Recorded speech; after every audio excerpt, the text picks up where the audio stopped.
నమస్తే, welcome to our channel. అయితే ఈరోజు ఒక కొత్త ముచ్చట ఉంది.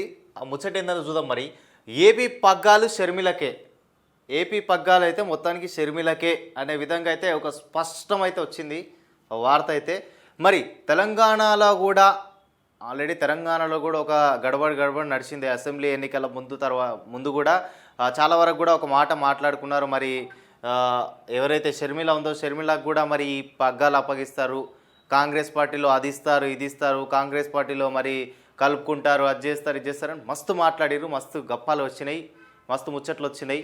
కానీ అది ఏది కూడా ఒక కొలిక్కి రాలేకపోయింది.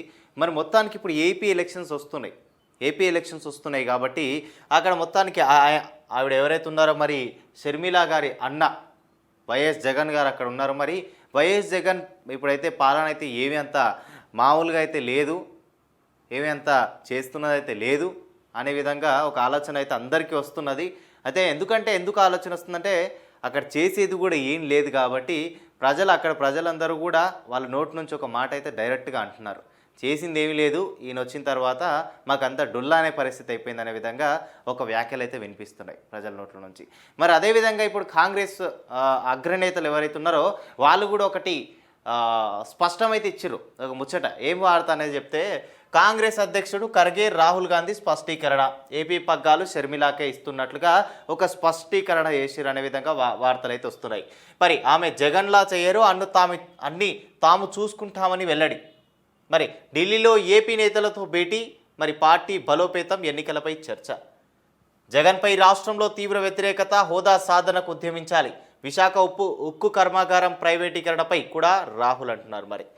మరి ఇక చూసుకుంటే ఆమె జగన్లా చెయ్యరు, అన్ని తాము చూసుకుంటామని వెల్లడిస్తున్నారట. మరి ఎవరైతే ముఖ్య నేతలు అగ్రనేతలు ఉన్నారో కాంగ్రెస్ అగ్రనేతలు, ఆమె అయితే జగన్ లెక్క చేయది, జగన్కి వ్యతిరేకంగా చేస్తుంది, ఖచ్చితంగా జగన్కి వ్యతిరేకంగానే ఎవరైతే ఇప్పుడు ఈ ఆల్రెడీ 5 ఏళ్ల నుంచి పాలనలో ఉన్నారు, ఆ పాలనకి ఏం చేసిండు ఏందనేది కూడా ప్రశ్నించే తత్వం ఆమెకు ఉన్నది. ఖచ్చితంగా ఆమె జగన్ లెక్క ఆమె చేయది, ఆమె మొత్తం ఉల్టా డిఫరెంట్గా చేస్తుంది అనే విధంగా ఇక్కడైతే చెప్తున్నారు. అవి ఎంత డిఫరెంట్గా చేస్తుంది, మరి జగన్ లెక్కనే వేసుకొస్తుందా పరిస్థితి, మరి లేకపోతే జగన్కి వ్యతిరేకంగా ఉంటుందా అనేది కూడా చూడాలి. ఎందుకంటే వీళ్ళు కూడా ఏమంటున్నారంటే మరి జగన్ లెక్క చెయ్యదు, అన్నీ మేమే చూసుకుంటాం, ఇగో అన్నీ తాము చూసుకుంటామని వెల్లడి, అన్నీ చూసుకుంటామని కూడా ఒక మాట అయితే చెప్తున్నారు. మరి ఢిల్లీలో ఏపీ నేతలతో భేటీ, పార్టీ బలోపేతం, ఎన్నికలపై చర్చ. మరి ఢిల్లీలో కూడా ఏపీ నేతలతో భేటీ చేసిరంట. మరి పార్టీ నేతలు ఎవరైతే ఉన్నారో వాళ్ళతో చర్చ జరిపిదారట. మరి ఆ చర్చ జరిపారు కాబట్టి ఆల్రెడీ మరి ఏపీ పగ్గాలు షర్మిలకే ఇవ్వాలని ఫిక్స్డ్ అయినట్టుగా ఒక స్పష్టమైతే చేశారు. మరి ఈ పగ్గాలు ఆవిడ చేతికి వెళ్ళిన తర్వాత కూడా ఎంతవరకు ముందుకు పోతుంది, మరి ఏపీలో రాజకీయంలో పుంజుకుంటుందా ఆవిడ, లేకపోతే తన తండ్రి ఎవరైతే వైఎస్ రాజశేఖర రెడ్డి పేరుతో ముందుకు పోతుందా, లేకపోతే అక్కడికే ఈ కాంగ్రెస్ అనే ఒక కాంగ్రెస్ పేరు అండ్ అలాగే చూసుకుంటే తన తండ్రి వైఎస్ రాజశేఖర రెడ్డి పేరు, ఈ 2 పేర్లు కలిసి ఈ యొక్క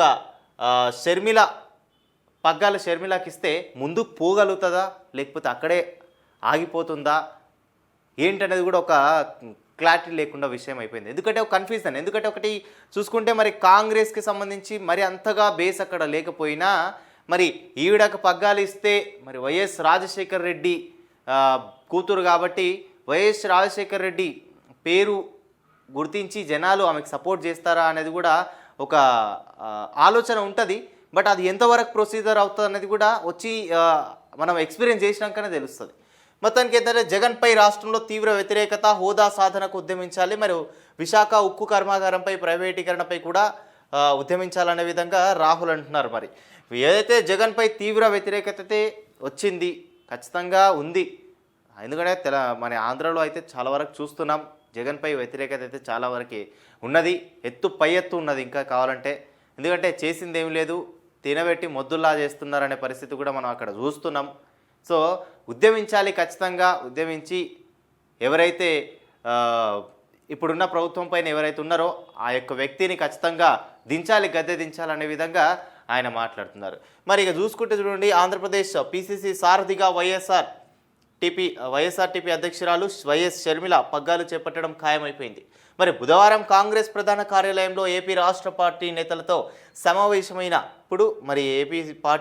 సమావేశమైనప్పుడు ఏఐసిసి అధ్యక్షుడు మల్లికార్జున ఖర్గే, అగ్రనేత రాహుల్ గాంధీ ఈ విషయం వారికి తెలియజేశారు. మరి ఈ భేటీకి రాష్ట్ర Congress incharge Manickam Tagore, working committee సభ్యుడు రఘువీరారెడ్డి, పిసిసి అధ్యక్షుడు Gidugu Rudraraju, working president Sunkara Padmasri, senior నేతలు పల్లం రాజు, జేడి శీలం, మరి కొప్పుల రాజు, కనుమూరి బాపిరేజు మరి తదితరులు హాజరయ్యారు. మరి రాష్ట్రంలో పార్టీ సంస్థాగతంగా బలోపేతం చేయడం, అసెంబ్లీ పార్లమెంట్ ఎన్నికల్లో అనుసరించాల్సిన వ్యూహంపై 2 గంటలకు పైగా చర్చించారు. మరి చర్చ నడుస్తుండగా వచ్చిన రాహుల్ మరి మాజీ సీఎం వైఎస్ రాజశేఖర రెడ్డి కుమార్తె షర్మిల రాష్ట్ర కాంగ్రెస్ పగ్గాలు బాధ్యతలు చేపట్టడంపై మొత్తానికైతే ఒక స్పష్టత వచ్చింది.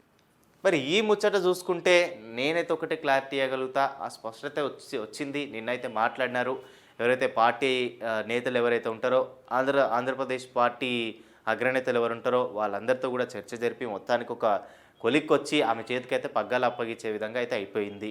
కానీ నాకు తెలిసినంతవరకు అంటే ఈవిడతో పాటు ఎందుకు ఈవిడ నిలబెడుతున్నారు అంటే, నాకు తెలిసినంతవరకు ఈవిడికి పార్టీ పగ్గాలు ఎందుకు ఇస్తున్నారు ఒకవైపు జగన్కి వ్యతిరేకత ఉంది, జగన్ చెల్లి ఖచ్చితంగా జగన్ చెల్లెలు కదా అనే విధంగా ఒక ప్లస్ పాయింట్ అవుతుంది. మరి ఇంకోటి చూసుకుంటే వ్యతిరేకత అన్నా చెల్లికి వ్యతిరేకత అవుతుంది కదా అనే ఒక స్పష్టమైతే తెలుస్తుంది, అదొక పాయింట్ అవుతుంది. దాని తర్వాత వైఎస్ రాజశేఖర రెడ్డి బిడ్డ కాబట్టి, వైఎస్ఆర్టీపీ అధ్యక్షురాలు వైఎస్ రాజశేఖర రెడ్డి బిడ్డ కాబట్టి అది కూడా కొంతవరకు పుంజుకోవడానికి సపోర్ట్ అవుతుందనే ఆలోచనతోనే ఇది చేస్తున్నారనే విధంగా నాకైతే క్లారిటీ వచ్చింది. ఇదైతే స్పష్టంగా మీకు కూడా తెలవాల్సిన ముచ్చటది. మరి ఈమె దగ్గర ఏం సంవత్సరం లేదు, ఇంకా 6 నెలలు లేదు, ఇంకా ఎంతో పెద్దగా లేదు, మా అంటే 3 నెలలు ఉన్నది, 2 నెలలు 3 నెలలు ఉన్నది. ఏపీలో ఎలక్షన్స్, పార్లమెంట్ ఎలక్షన్స్ ఉన్నాయి, అసెంబ్లీ ఎలక్షన్స్ ఉన్నాయి.